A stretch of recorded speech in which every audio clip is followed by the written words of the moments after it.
Judge presiding. Please be seated.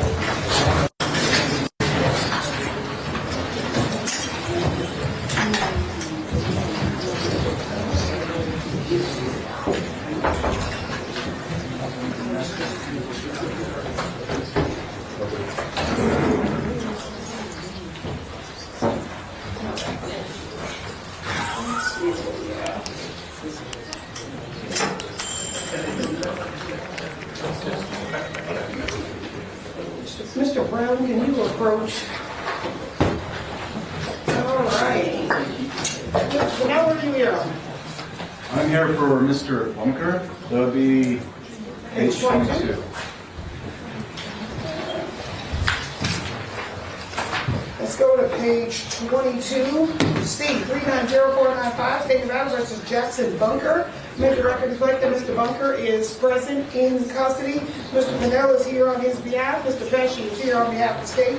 This is the daytime set for the defendant's motion to continue the trial. That's set for January 20th, as well as calendar call. Mr. Pesci, have you seen the motion? Yes, Your Honor. What is the state's position? We submit, Judge. All right. The motion, Mr. Bunker, sir, you understand what's happening? Oh, yeah. Is that a yes? Yes, ma'am. All right. All right. I'm gonna grant the motion to continue. The jury trial is going to be vacated. Did you guys discuss when you wanted this reset? Yes, Your Honor.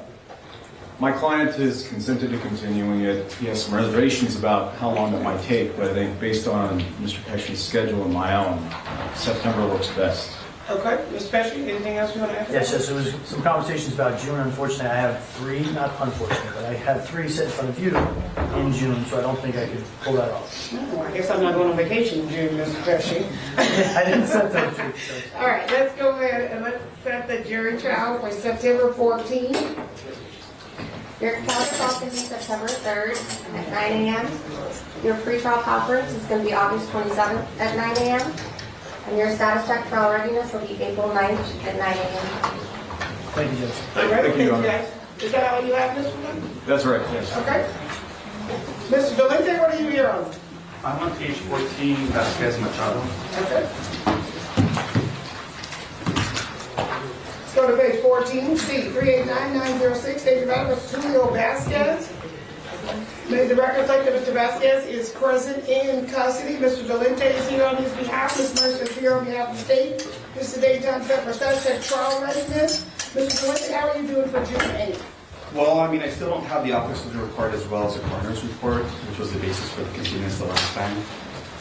If memory serves me correctly, I believe the coroner's report is done. I thought I sent it to Mr. Valente, but I'm going to go to my office when I return. The officer's report, the detective indicated she's still working on. Okay, can you reach out to take them and let me know that that clock is ticking? Yes. And let me know about the coroner's report. Yes, ma'am. All right, so I'm gonna have status check at 30 just to make sure those things have been handed over. That date is? February 5th at 9 a.m. Thank you, Your Honor. All right, thank you guys.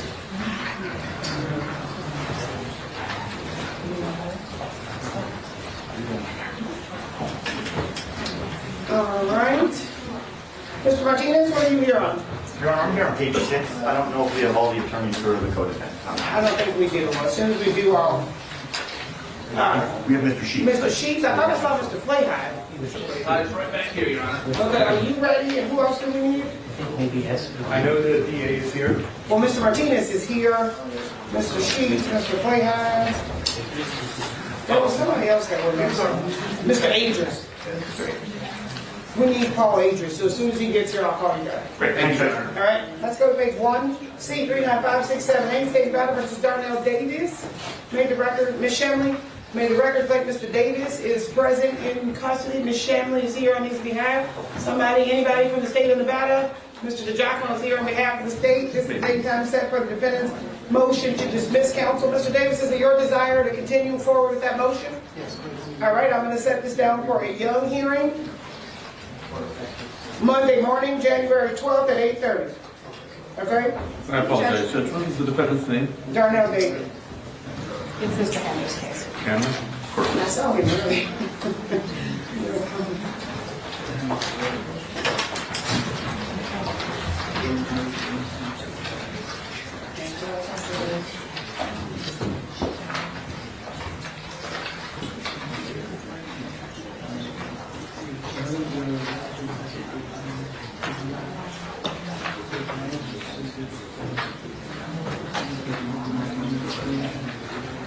All right, Mr. I don't think he's there. The seat is empty, Mr. Yu. Your Honor, he just called me from his jail cell. Oh, I love They this. haven't transported him. Hold on just one second. Let me just call it so we can go on. All right, let's go to page 19. C 250-928, State of Nevada versus Julius Bradford. May the record reflect Mr. Bradford is not present. May the record reflect the prison appears to be online, but the chair is empty. Mr. Bradford is pro se. Mr. Ewing is here as standby counsel. Mr. Pesci is here on behalf of the state, and Ms. Corey is here on behalf of the Nevada Department of Corrections from the Attorney General's office. Mr. Ewing. You know, I got a call 5 minutes ago from him. He hasn't been transported. Doesn't know why. It usually takes like an hour to get them anywhere Right. over there. Ms. Corey, do you have any representations about why he hasn't been transported to the video room? I have not, Your Honor. I haven't heard from them this morning. I can try giving them another call. Okay, can you call them so that you can give us an update as to whether or not they're going to get him to the video room? I will do that right now. Thank you. Okay, so Mr. Young, you can just hang out and I'll come back to you guys as soon as she comes back. All right, Ms. Lowe, are you ready? Yes, Your Honor. All right, let's go to page 16, A873070, Michael Rodriguez versus the State of Nevada. Make the record reflect Mr. Rodriguez is not present. He's the custody of the Nevada Department of Corrections. Ms. Lowe is here on his behalf. Mr. Pesci is here on behalf of the state. This today has set for further proceedings from the Supreme Court, so we need to set this down for an evidentiary hearing in regards to claims 1 and 4, based upon the Supreme Court order. Have you guys had a discussion about when you wanted the hearing? No, No, we didn't. I didn't know who would be assigned to it. it's not gonna be me. It's not going to be you, Mr. Pesci? Correct. All right, well, I'm going to go ahead and set the hearing, and Mr. Pesci, you guys are going to need to figure out who this case is assigned to. It's Mr. Forts, because he took over this record. Okay. All right, so we're going to need to go ahead and set it down for a hearing. Can you guys be ready on January 30th? Anyway, let me, one moment, please. Yeah, I do clear that date, but I just wanted to note that Michael Rodriguez has expressed the preference of being able to appear via video for the upcoming hearings. I said I would ask. But yes, the 30th, for the actual evidentiary hearing or for another status? No, for the evidentiary hearing. Okay, yeah, that should work for me. I guess I'm a little bit, well, no, it should be all right for the witnesses too. All right, well, we're going to set it, and then if you guys get notification from the witnesses that they're not available, then you guys can contact Chambers and we can reset the date. All right. And so, does he want to appear via video for the hearing? He did request, right, that he be allowed to appear. He's from Lovelock and he's involved in programming and says every time he's yanked out, he has to start over or misses things. So yes, he did want to stay even for it. I said, well, you're going to be testifying. I don't know if she'll allow that, but I'll ask. How's he gonna confer with his attorney? If he's okay with not conferring with his attorney, Mr. Pesci. Okay. So you're okay with him not being in the same room as you because you're not going to be able to talk to him? Right, that is a concern. So I'll discuss that with him. I guess. Well, the problem with that, Ms. Lowe, is if you want him to appear via video, even if you want him here, the order to transport needs to be done today because the prison requires 3 weeks. So I need the order to transport today in regards to whether he's going to be here or be on duty. I did have misgivings on that, so let's transport him. All right. Well, I need you to submit the order today. I do the order? Does the state usually do that? No, not on these. You can do it. Okay. All right. Submit it today. All right. All right. Thank you, guys. Thank you. Is that it? Yeah, that's it. Mr. Rahman, have you had any contact with Ms. Hashmati or somebody from the Public Defender's Office? Your Honor, Ms. Hawkins should be here around 9:50.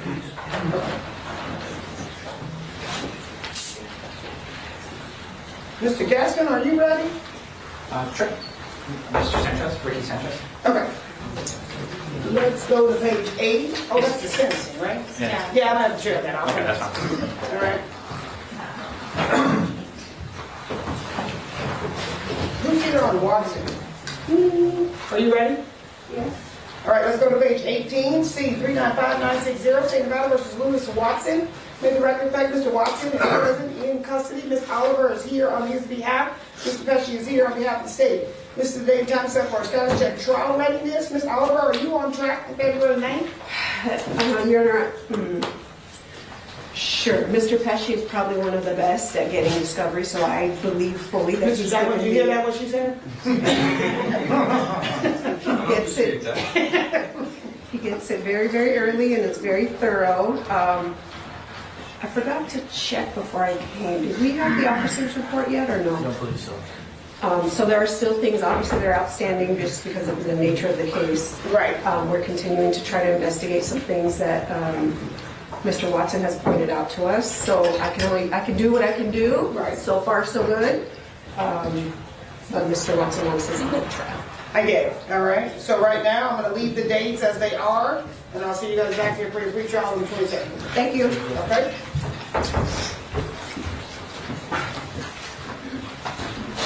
Is somebody here from Mr. Becker's office? Mr. Patrick, you ready? Yes, ma'am. Let's go to page 21, C 385494-4, State of Nevada versus William Hill. May the record reflect that Mr. Hill is present in custody. Mr. Patrick is here on his behalf. Mr. Palal is here on behalf of the state. This is on for the state's motion as well as the statute EMP. What happened to the new case?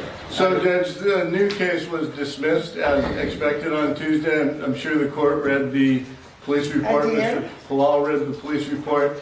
Chatting with Mr. Palal yesterday, I'm going to ask that Mr. Hill be released today on the original bond and house arrest, and I believe Mr. Palal is going to have no objection.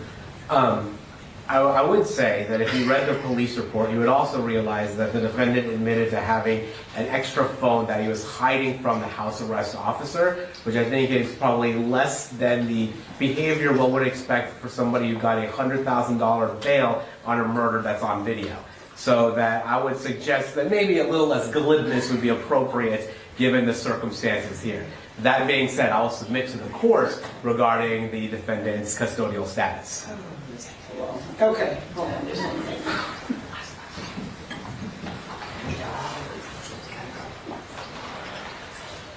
All right, so Mr. Hill, you understand the concerns based on what Mr. Palal stated. You're not allowed to hide phones from the house arrest officer. Do you understand that? Yes, ma'am. All right, you understand this court doesn't tolerate new cases under any circumstances. So I'm going to reinstate your original release conditions because that new case was dismissed. All right, so today you're going to be released back on house arrest with the previous bond already having been posted. Thank you, Your Honor. Thank you. All right, is anybody here on Fields? That's my case. It's with Mr. O'Brien. Okay. Ms. Stanley, can you find out where Mr. O'Brien is? Okay. From our office, Judge? Yes. Yeah, he's actually out sick today. I just got a text from him. Okay. So I'll figure out what's going on. Okay. Mr. Helmut, you ready? Yes, ma'am. Let's go to page 2, C 395950, State of Nevada versus Tyler Johns.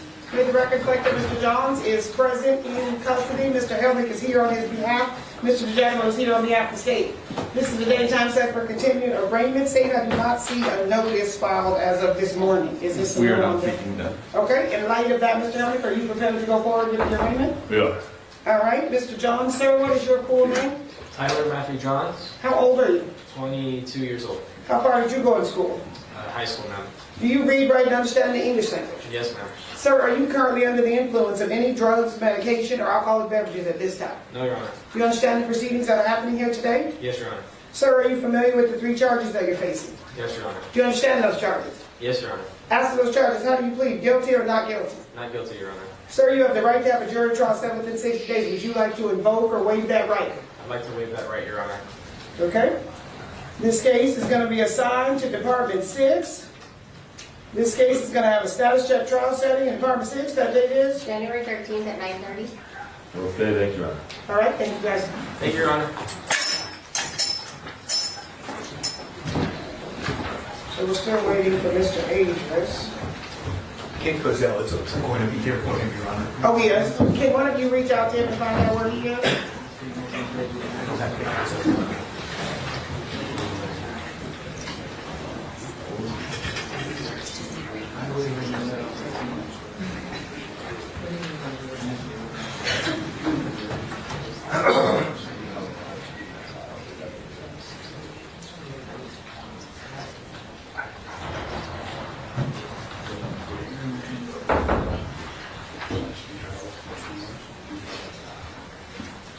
Mr. Dustin, can you approach on another lady now? Yes, ma'am.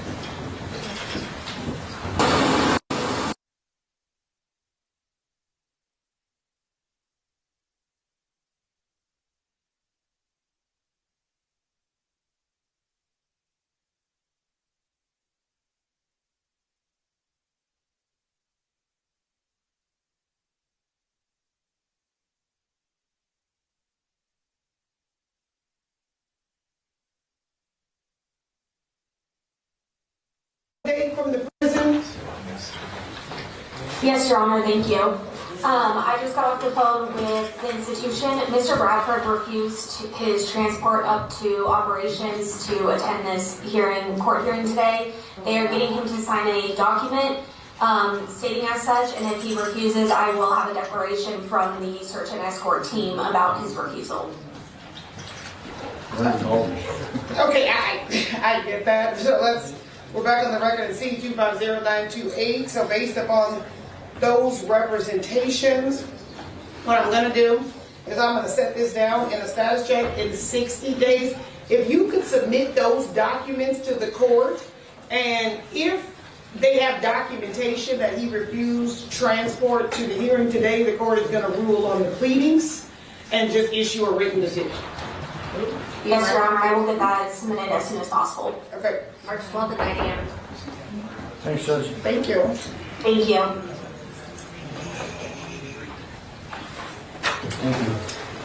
Thank you, Mr. Newman.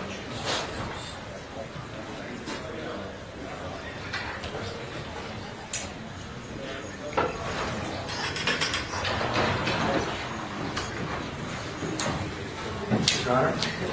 Yes. Just 1 second. No rush.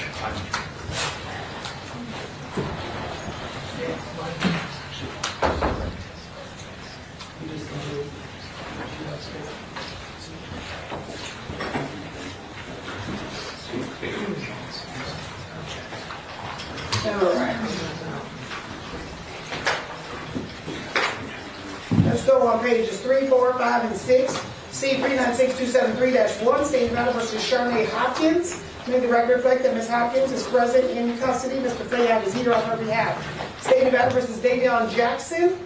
May the record reflect that Mr. Jackson is present in custody. Mr. Kozol is here on behalf of Mr. Adris. State of Nevada versus Dora Williams. May the record reflect that Ms. Williams is present in custody. Mr. Sheets is here on her behalf. State of Nevada versus Dwight Delancey. May the record reflect that Mr. Delancey is present in custody. Mr. Martinez is here on his behalf. Mr. DiGiacomo and Ms. Anderson are here on behalf of the state. This is the date and time set for arraignment. Are you guys prepared to go forward with the arraignment? Yes, Your Honor. Yes, Your Honor. Yes, Your Honor. All right, we're going to take them in order, so let's start with you, Ms. Hopkins. Ma'am, what is your full name? Sharnae Sherrill Hopkins. How old are you? 33. How far did you go to school? Some college. Do you read, write, and understand the English language? Yes, ma'am. Ma'am, are you currently under the influence of any drugs, medication, or alcoholic beverages at this time? No, ma'am. Do you understand the proceedings that are happening here today? Yes, ma'am. Ma'am, are you familiar with the 2 charges that you're facing? Yes, ma'am. Do you understand those charges? Yes, ma'am. As to those charges, how do you plead? Guilty or not guilty? Not guilty. Ma'am, you have the right to have a jury trial set within 60 days. Would you like to invoke or waive that right? She would like to invoke, Your Honor. Okay. All right, let's go to Mr. Jackson. Mr. Jackson, sir, what is your full name? Devyn Michaels. How old are you? 37. How far did you go to school? I didn't get past the short bus. I was small. First grade, 6th grade. 6th grade. 6th grade. Do you read, write, and understand the English language? Little, yeah. Somewhat. Is that a yes? Yes. Yes. Sir, are you currently under the influence of any drugs, medication, or alcoholic beverages at this time? Medication. Does that medication in any way affect your ability to understand the proceedings that are happening here today? No. You understand the proceedings that are happening here today? Yes, ma'am. Sir, are you familiar with the 2 charges that you're facing? Yes, ma'am. Do you understand those charges? Yes. As to those charges, how do you plead? Guilty or not guilty? Not guilty.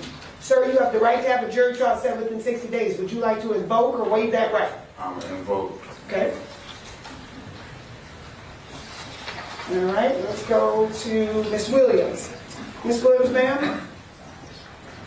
What is your full name? Joy Siobhan Williams. How old are you? 33. How far did you go to school?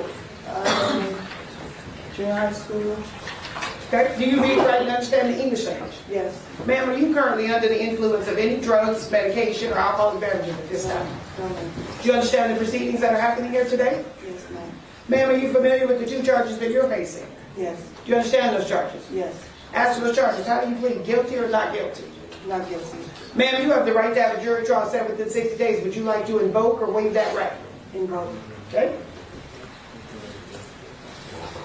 All right, let's go to Mr. Delancey, sir. Sir, what is your full name? How old are you? 27. How far did you go in school? High school.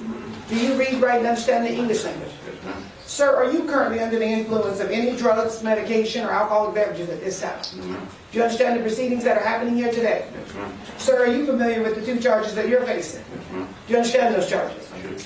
As to those charges, how do you plead, guilty or not guilty? Not guilty.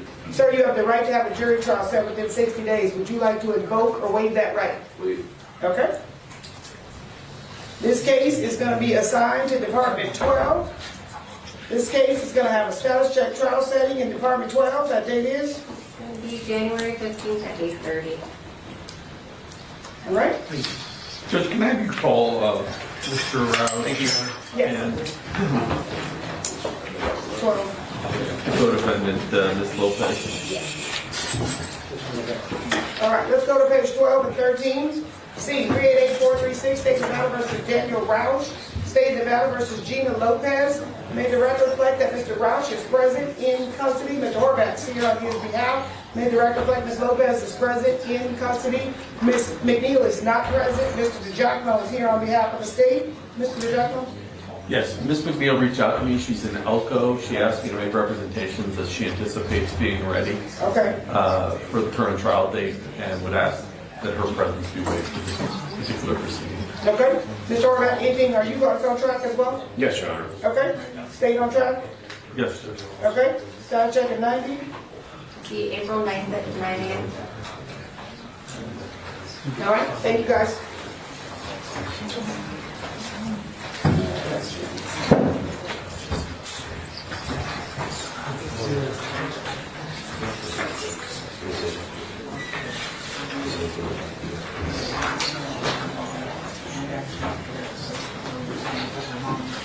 Ms. Rodolph, have you had any contact with Ms. Levy?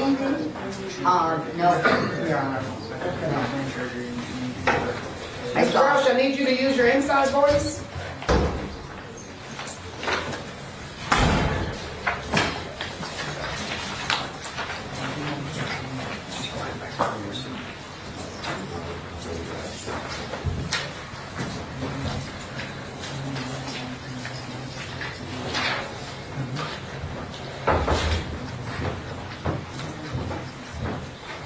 Ms. Rodolph, are you ready on fields? I have not heard back from Mr. O'Brien yet, Your Honor, so I think at this point it might be wise to just ask him. Well, I mean, I'll see if we hear back from him by the time we finish the calendar. Okay. All right, are you ready on Smith? Sure, yeah. All right, let's go to page 10 and 11. C, 389651, State of Nevada versus Keandre Smith. State of Nevada versus Alana Siniceros. Make the record reflect that Mr. Smith is present in custody. Mr. Gaston and Ms. Rodasta are here on his behalf. Ms. Siniceros is present at liberty. Ms. Levy is here on her behalf. Ms. Gamero is here on behalf of the state. This is the date time set for a pre-trial conference, but there was also a motion to continue that was filed by Ms. Levy. It's not set until the 15th. You guys want to wait till the 15th to hear that, or are you prefer to go forward today? Prepared to go forward today. On the motion, okay.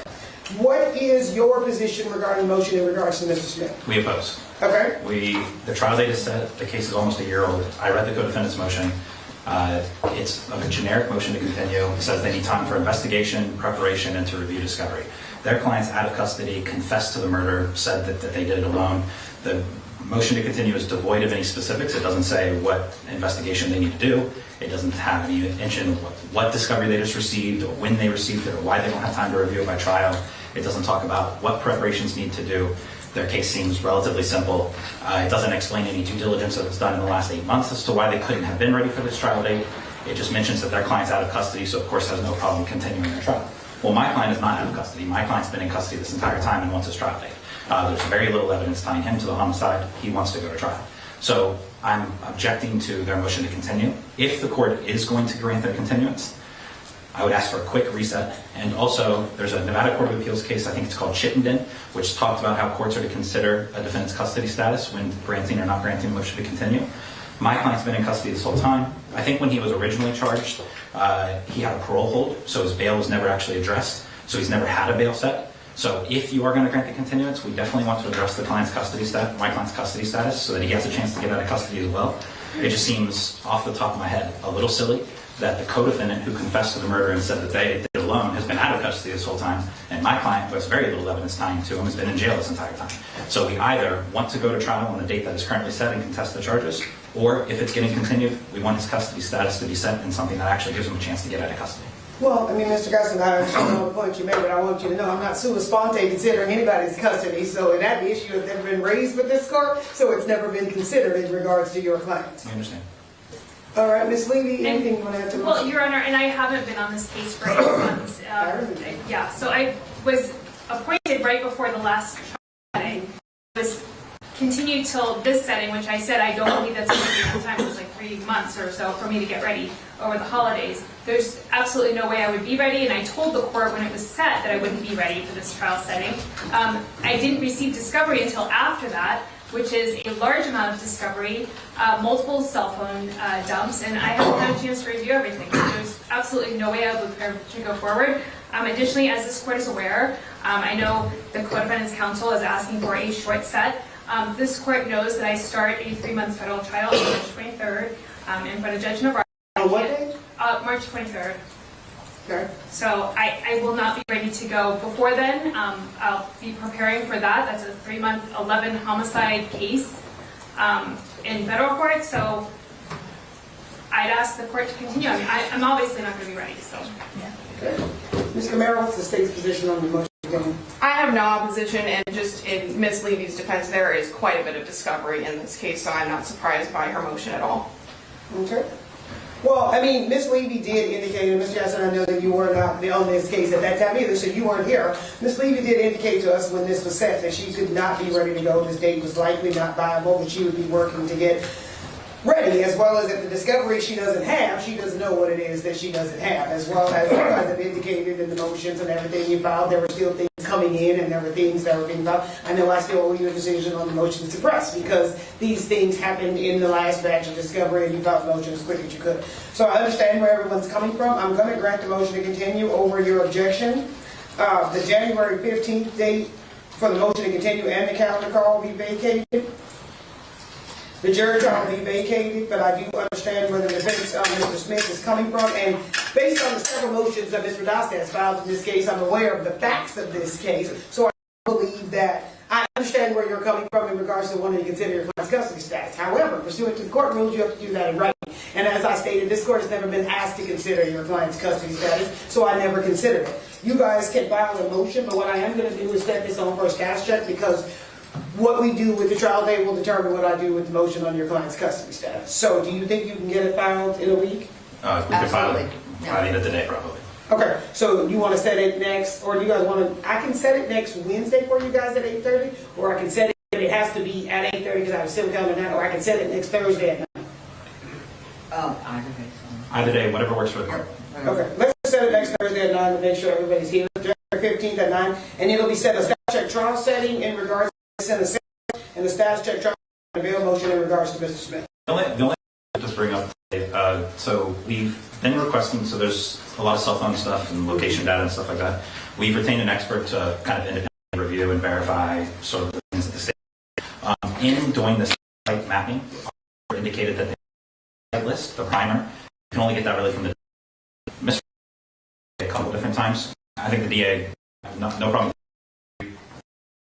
For us, she's detected a couple times. But my understanding, I'm back to her cell site list that are so having this kind of discovery issue and court order provided. Well, I'm not going to order provided is I'm going to ask Ms. Camaro to reach out, and if you think the court needs to intervene in getting that for you, then the court will intervene. Understood, and I will represent that he recently, within the last few days, reached out to me. I just need to get on the phone with him. And So then, you reach out to him, and if that's an issue, then I'll intervene. the only other discovery-related issue that Mr. Dosta mentioned was we requested the complete DNA file. So there's a part of it, evidence in the case that allegedly has our client DNA on it. We want the whole DNA file to be able to. But we've reached out to the DA. I don't know if there's an issue getting that or not. We just got it, like Perfect. yesterday, I think. Great. So, Okay? I sent it over. All right? And if there's something else, you guys can bring it up when we come back next week. Okay? And I promise you will have a decision by next week on motion, I swear. I'd be like, yeah, Judge, I heard that before. But I promise this time. So before I see you next week. We know you've been busy and Yeah. we've all been busy as well. Thank you guys. Thank you, Your Honor. Let's go to page 15, C 391028, State of Battle versus Salvador Delgadillo. Make the record reflect, good morning, Mr. Delgadillo is present in custody, Ms. Jackson is not present, Ms. Fleck is also not present. This is their case together. They have been reaching out to my staff to reset the hearing in regards to the discovery motion, so we're going to continue this until that date. Okay? Because I'm pretty sure they thought this date was vacated, that's why they're not here. So this will be continued to March 5th. 9 a.m. Thank you. Your Honor, the attorney for Fields is here. Who? For Fields. Okay.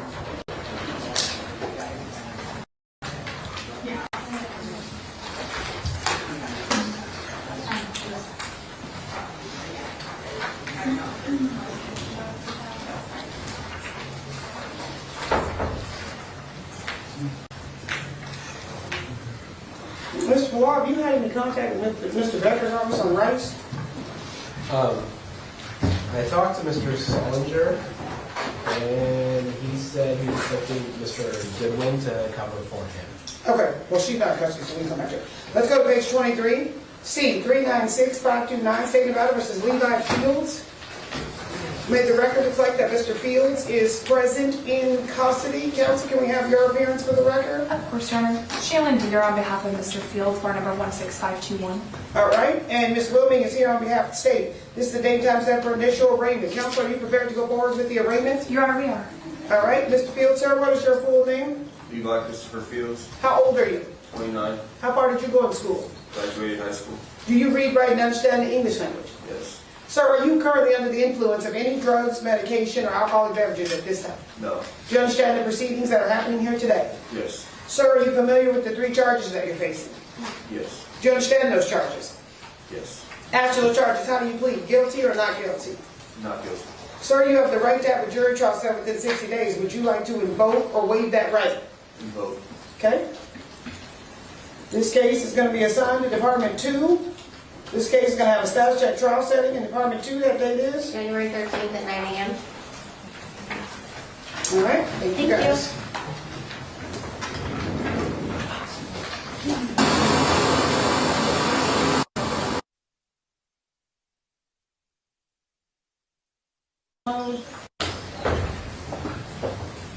Any update, Mr. Ryan? Yeah, she's on the way. Okay, as soon as she gets here, I'll see.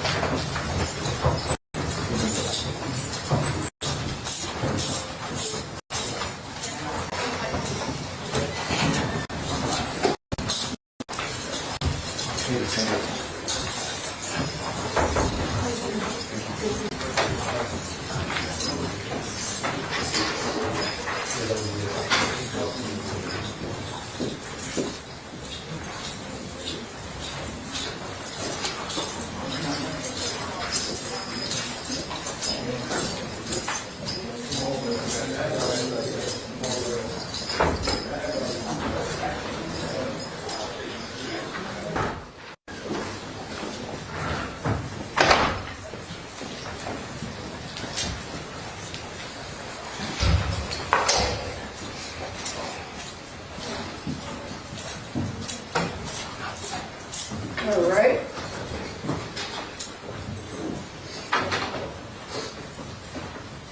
Let's go on the record and see 377239, State of Nevada versus Devyn Michaels. May the record reflect that Ms. Michaels is present in custody. Mr. Draskovich and Mr. Horvath are here on her behalf. Mr. Giordani and Ms. Griffith are here on behalf of the state. This is the date and time set for sentencing. Are both parties prepared to go forward? We are. All right, just a couple housekeeping matters. The victim's mother sent a very long, detailed list of money she's out of, but I don't have any documentation I did to not support. receive that either. Okay, so I'm gonna award the $5,000 of restitution to victims of crime, but that'll be the only restitution because there was actually proof of that. Understood. Any objection from the defense to that? No, Your Honor. Okay, and we did have a discussion about credit, and we have the credit at 780 days, is that correct? That is correct. Okay. State, you also noticed victim speakers. How many speakers do you have? 2. And pursuant to statute, would you like them to speak last? Please. All right. State, since this is the result of a jury trial, you have retained the right to argue. Yes, Judge, and you've been doing this as long as I have, if not longer. There's a couple of different types of defendants that come before you and that I've dealt with in my career. And there are those that don't function in society. They commit multiple crimes over and over. And then there are those like this defendant who functioned relatively normally for an extended period of time, but committed such an extreme act of evil when she did commit a crime that you have to put her on the far end of the spectrum of evil, Judge. I understand that her lack of criminal history is something that you're going to take into consideration when you determine whether she gets life without her or not.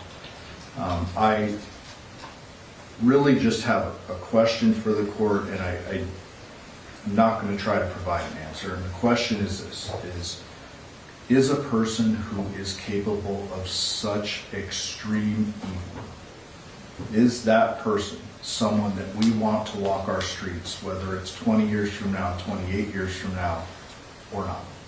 And you're in the robe, you're on the bench, you get to make that decision today. I would just urge you to think about what it must have taken for her to do what she did. Not everyone is capable of that extreme amount of violence. Not everyone, not even some of our worst offenders go that far. There was some statements made at our last sentencing that I would ask you to take it in context of the evidence you heard at the trial. There is absolutely overwhelming evidence of her guilt, and obviously we have a jury verdict at this point. So all that nonsense that was spewed at the last hearing, I think that has been disproven during the course of the trial, and as evidenced by the very quick verdict that was delivered in this case. If you'll recall, it was just a couple of hours on the same day of closing arguments. With that said, Judge, I will submit it to your discretion, just defer to the victims. Okay. Ms. Michaels, what, if anything, would you like to say before I pronounce sentence against you? At this point, I just feel that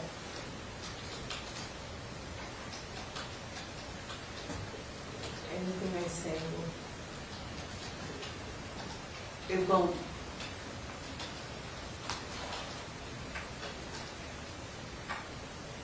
The family is looking for certain things, and I cannot deliver what the family is looking for. And they're here, and I just want them to get their, at least part of their anger out. I know no matter what I say, they're still going to feel the same way. So just let them have their time, and that's all I can say. Thank you. Defendant? Your Honor, I like to state I'm going to be somewhat brief. This was the result of a 2-week jury trial. I do appreciate Ms. Michaels' statements and even the lack of her statements. This case has had a bit of a wild ride to get where we are before Your Honor today. You know, the jury, and we all spoke to the jury afterwards, looked at basically one thing, and that was her statement to the police on August 15th. And she has made several statements leading up to this point, and today she's chosen to just basically let the record speak for itself, and then the history of this case speak for itself. You know, Your Honor is in a very unique position, being basically a murder trial judge. The thing that I would like the court to take into consideration is the issue of proportionality. You know, you hear on a regular basis cases that involve years, if not decades, of criminal conduct. People that have substantial criminal histories. People that have committed crimes over and over and over again. Ms. Michaels has a gross misdemeanor conviction that was close in time to this case, relatively speaking. She, outside of the events that gave rise to this case, she's lived a very good life, and I think the court should take that into consideration in reference to this issue of proportionality and treating similar defendants similarly and different defendants differently.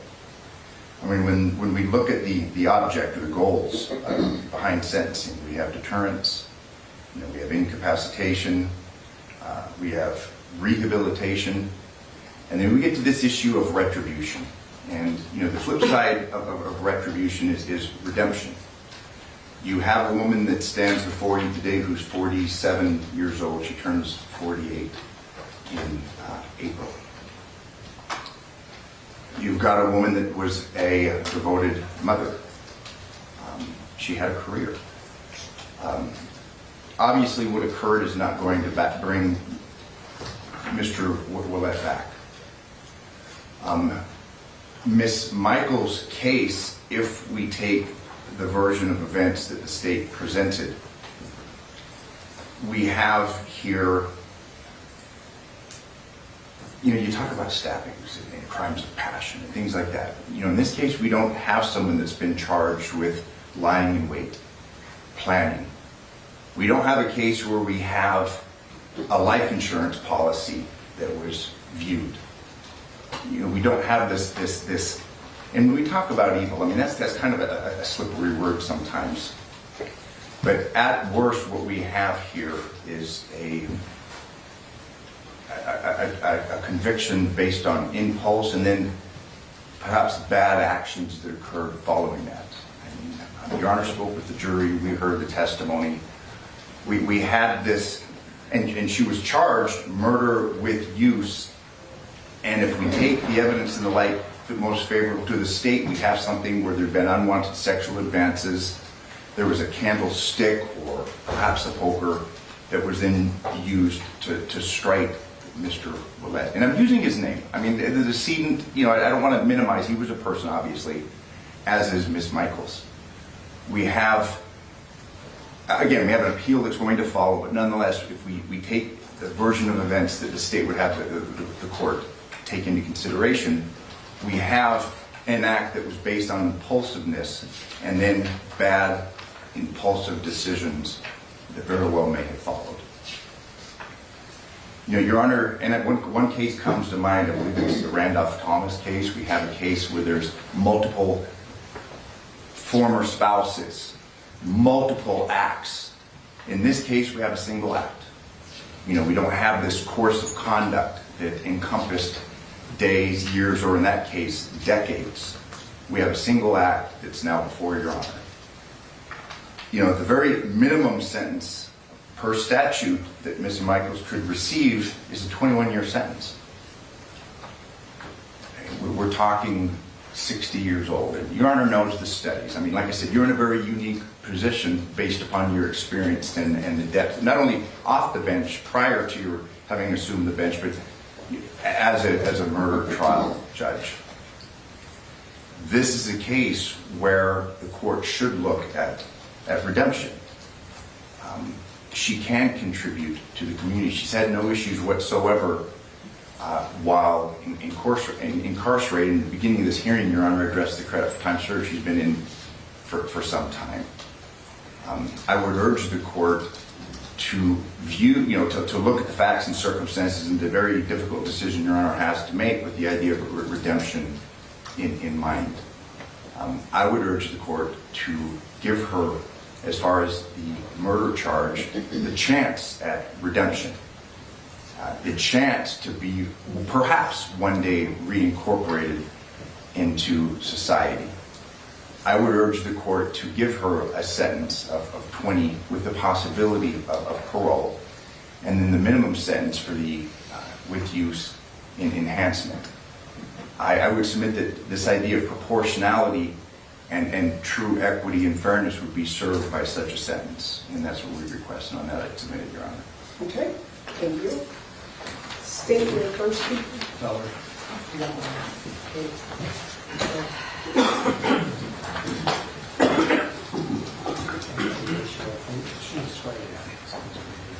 You do solemnly swear the testimony you are about to give in this action shall be the truth, the whole truth, and nothing but the truth, so help you God. Please state your full name, spelling your first and last name for the record. Valeria Willette, Valeria Willette. And ma'am, what would you like to say to me today? First of all, thank you for giving me the opportunity to speak out. It's been a while, and I'm very thankful. And whatever I'm going to read is what I lived for almost 3 years. Okay.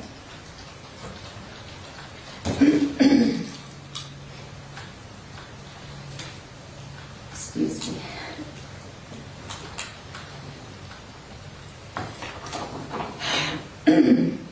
The brutal murder that took place on August 7th, 2023 has forever changed my life, my husband's, and my children's life.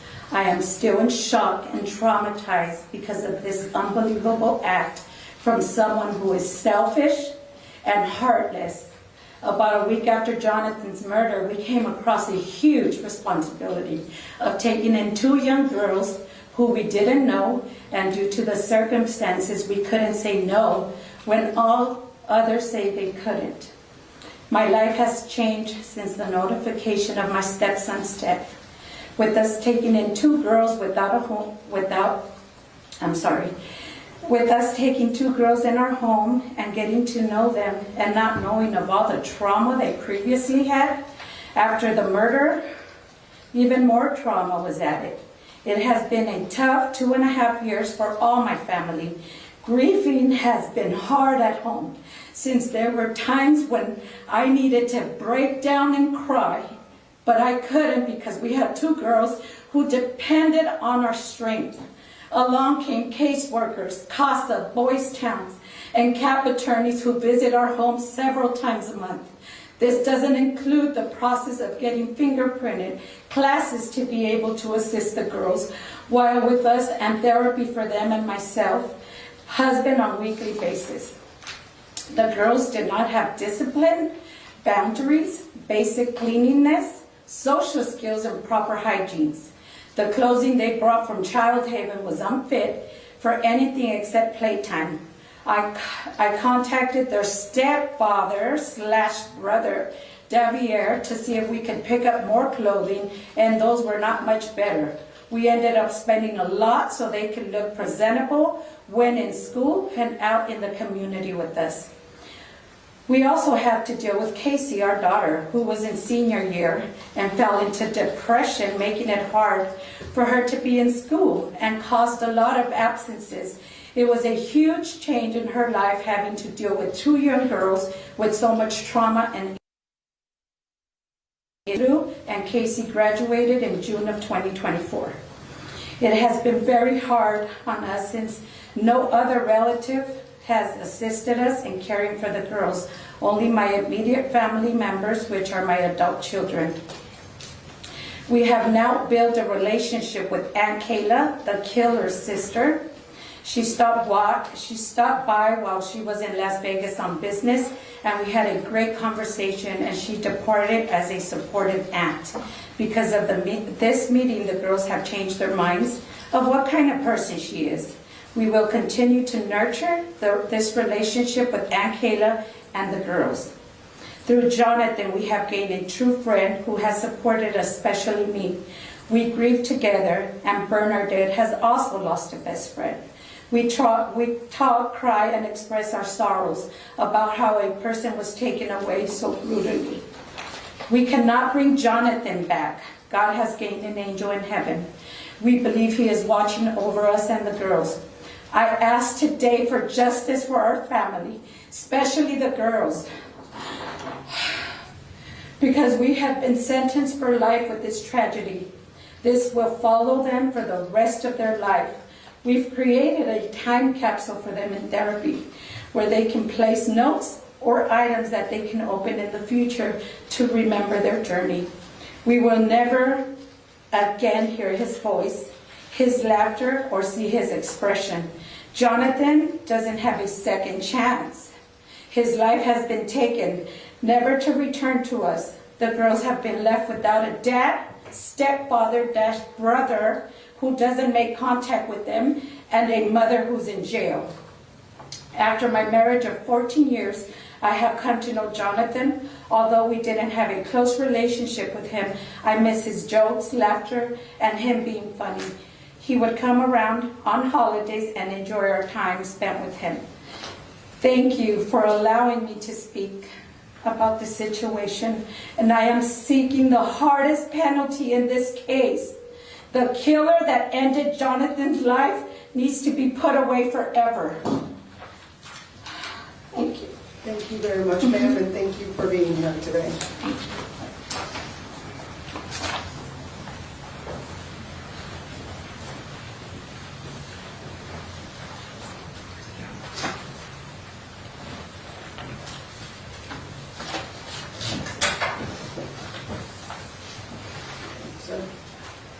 You do solemnly swear the testimony you are about to give in this action shall be the truth, the whole truth, and nothing but the truth, so help you God?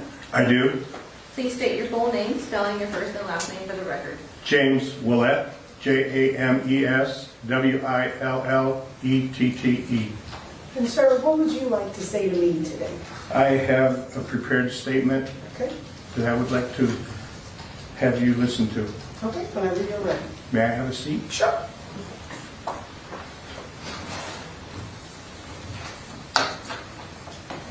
Your Honor, I must apologize as I'm uncertain of the appropriate name to use. Tracy Reed, Tracy Tavares, Tracy Baker, Devyn Michaels, Nikki, or Nikki Fairchild. But for clarity in this context, I will refer to her as the killer and murderer of my son Jonathan.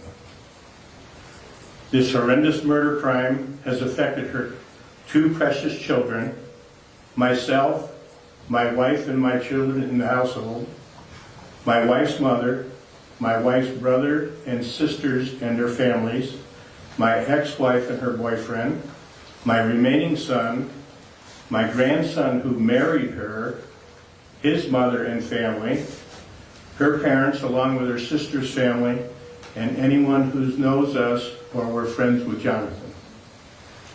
We have all been given a life sentence by a woman who doesn't respect life. She has removed from our lives my son, her daughter's father, her daughter's stepbrother, and all related individuals that were just mentioned. The enduring loss of opportunities to communicate with Jonathan, witness his achievements, and provide guidance is permanent. This absence is not limited to life without parole. It is not replaceable. Each day serves as a reminder of this lasting impact which will persist indefinitely. Regardless of the duration of her sentence, we continue to experience an ongoing sense of loss that will endure throughout our lifetimes. Our circumstances remain unchanged, and correspondingly, there should be no alteration to hers. As we grapple with the magnitude of what has been lost, we find ourselves thrust into unfamiliar roles and responsibilities, forced to adapt and preserve in the face of relentless adversity. The routines we once knew have vanished, replaced by an ongoing quest to provide love, safety, and guidance for young lives so suddenly uprooted. Our whole household has become a place of both deep sorrow and determined resilience as we navigate the labyrinth of legal proceedings, therapy appointments, and daily challenges that arise from the tragedy of this scale. The weight of grief is compounded by the necessity to advocate fiercely for our grandchildren, ensuring their emotional and physical needs are met, even as we contend with our own sense of devastation. Despite the overwhelming nature of these circumstances, we are steadfast in our pursuit of healing and justice, propelled by a profound sense of duty to honor Jonathan's memory and to safeguard the well-being of those he cherished most. The tragic passing of my son, Jonathan, has had a profound impact on many individuals, including his two beloved children, his mother, our family, all relatives, the killer's parents and sister, as well as friends and acquaintances of his. We have all received an extreme life sentence, not a 15-year to life term. We have no parole. We just the knowledge and the heartbreak of his loss. Life has taken away my son, her daughter's father, her daughter's stepbrother, who is also her husband, and all others mentioned. The opportunity to communicate with my son, appreciate his life, witness his achievements, and provide support through advice is permanently lost. Every day we are reminded of this irreversible consequence. Nothing will change in 15 years, 20 years, or even our lives.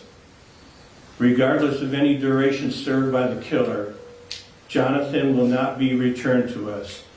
His actions are permanently ceased, and his voice will remain silenced forever. We are enduring a lifelong impact until the end of our days. This situation remains unchanged for us and thus should remain equally unaltered for the killer. We are consistently reminded of the serious impact of the killer's action on her life. Each day, the killer's daughters wake up to the reality that their father is no longer part of their lives, preventing them from sharing any experiences or creating memories with him. They experience significant long-term effects due to growing up without parental support, relying on grandparents, relatives, and others for assistance during a limited period before achieving independence. We are optimistic that they will understand they are not responsible for these circumstances and their future choices will help them avoid entering this system. Despite this, they will carry the burden of their mother's actions, knowing she has effectively removed both parents from their lives. These events have left two young lives facing significant challenges in their futures following the loss of their father due to her mother's actions. The recent events have been particularly traumatic for our family, especially for the children. My wife and I have attended classes to assist in raising our granddaughters and addressing their trauma. We are supported by caseworkers, CAP attorney, CASA worker, Boys Town worker, therapists, special school classes, coaches, and the daily challenges resulting from the loss of both parents. This situation has impacted everyone involved. We have observed changes in attitudes of our relatives and friends due to this event. Both my wife and I have consulted a therapist for support, which has been beneficial, though the issue remains prominent in our lives every day. We have attended numerous court dates related to both the murder trial and the cases involving the child abuse and termination of parental rights. The significant time spent traveling, communicating with district attorneys, and enduring the anticipation of trial outcomes has severely impacted our mental health and well-being. Such experiences are immensely challenging, particularly when one child is tragically taken by murder, as Jonathan has. As a retiree, I anticipated enjoying my golden years, but now my wife and I find ourselves responsible for raising preteens once again. It is essential to emphasize that while we deeply care for the girls and are concerned about their future, proper medical care and dedicated personnel can help ensure they lead normal lives. We are making notable progress with Janaea, who is determined to improve her life and situation. Despite holding 3 licenses, foster kinship, relative foster home advanced foster care, and professional caregiver pre-service training, we continue to enhance our understanding of the trauma experienced by our granddaughters. These children have never experienced loving discipline, nor had real interaction with others, as they were homeschooled rather than attending school. Consequently, there is a significant lack of etiquette in social environments and personal interactions with peers and friends. This is especially difficult for us in a family setting or gatherings on special occasions.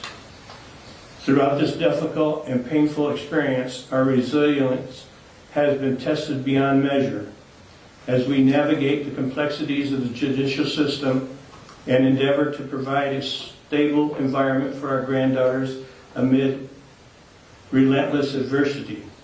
The emotional and practical burdens we bear have transformed our daily existence, challenging us to find strength in one another and in support systems available to us.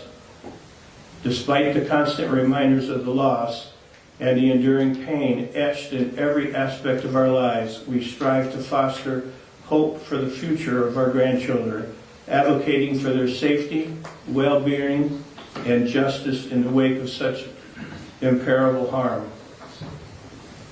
We have faced countless obstacles in our efforts to piece together a sense of normalcy, persistently navigating bureaucratic hurdles and emotional turmoil while every aspect of our daily existence has been altered. Every future plan reshaped by consequences of a single unforgivable act. The weight of responsibility continues to rest heavily upon us as we advocate for justice and stability, not only for our own heart, but for most importantly, for Jonathan's children whose futures have been so deeply scarred. We are requesting, per Marcy's law, the Senate Joint Resolution SJR Section 1, letter G, to reasonably notice of all public proceedings, including delinquency proceedings, upon request at which the defendant and the prosecutor are entitled to be present, and all parole or other post-conviction release proceedings, and to be present for all of these proceedings. Section N, to be informed of all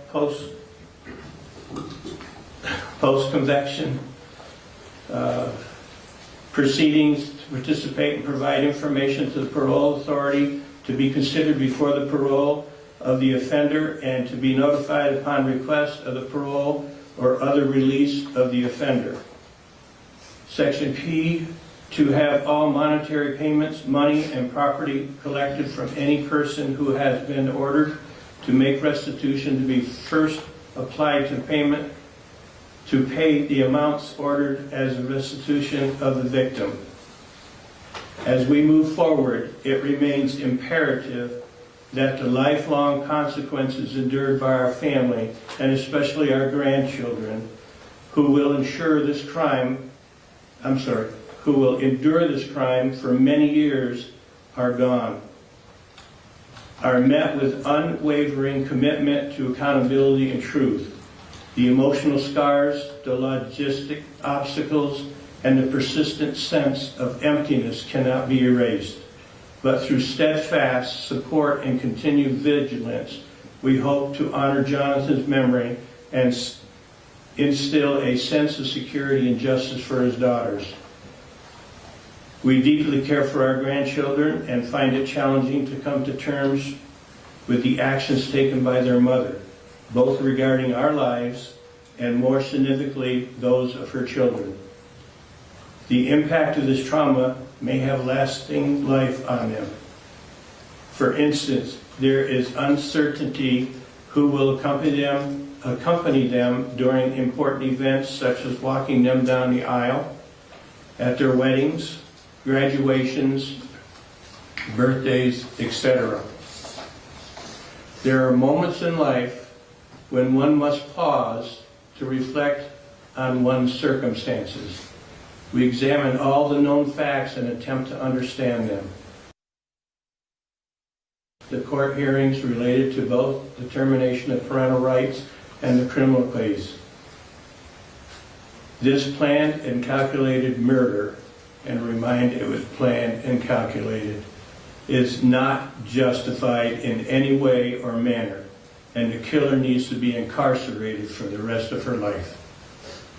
We respectfully request that the maximum penalty behind bars without parole be imposed for this heinous crime.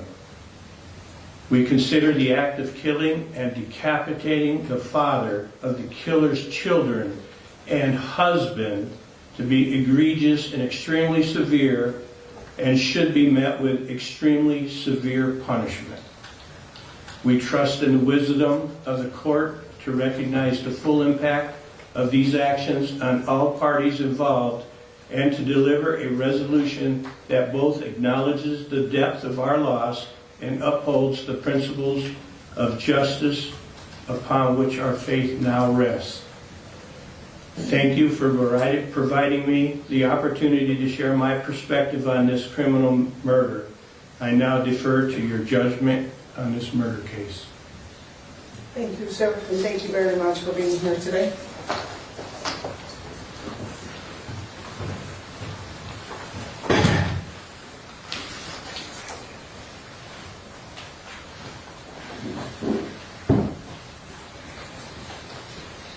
Well, I think when Mr. Draskowitz said it's been quite a roller coaster that got everybody here, I think that's quite an understatement as to how we got here. But I did preside over this trial for 2 weeks, and I was able to hear all the evidence that was presented by the state, as well as I was the judge when this case was originally negotiated in a settlement conference, and then Ms. Michaels wanted to withdraw that plea and proceed to trial. And the jury has ruled, and we all have to respect the decision of the jury. But I have to say, and I think Mr. Willette said it best, and as well as so did his wife, because one of the biggest concerns that I think we should all have as we deal with this is the fact that these children are going to be left without either one of their parents. And it's not any fault of theirs, it's not anything that they played a part in, but as well as everything that they had endured up to this point. And now, Ms. Michaels, based on your actions, they are going to be left without either one of their parents. Pursuant to the jury's verdict, you're going to be adjudicated guilty of first-degree murder with use of a deadly weapon. In addition to the $25 administrative assessment fee, your DNA was taken in 2022, so it's waived. The $3 DNA assessment fee, you're going to be ordered to pay $5,000 in restitution to victims of crime. You're going to be sentenced to 240 months to life in the Nevada Department of Corrections. There's going to be a consecutive 96 to 240 months in the Nevada Department of Corrections for the deadly weapon enhancement, and as of today, you have 780 days credit for time served. Thank you. Thank you. Mr. Draskowitz, your office will be allowed to withdraw at this point. Mr. Brown, we are going to appoint you as appellate counsel so that you can file the notice of appeal. Yes, if you could put it.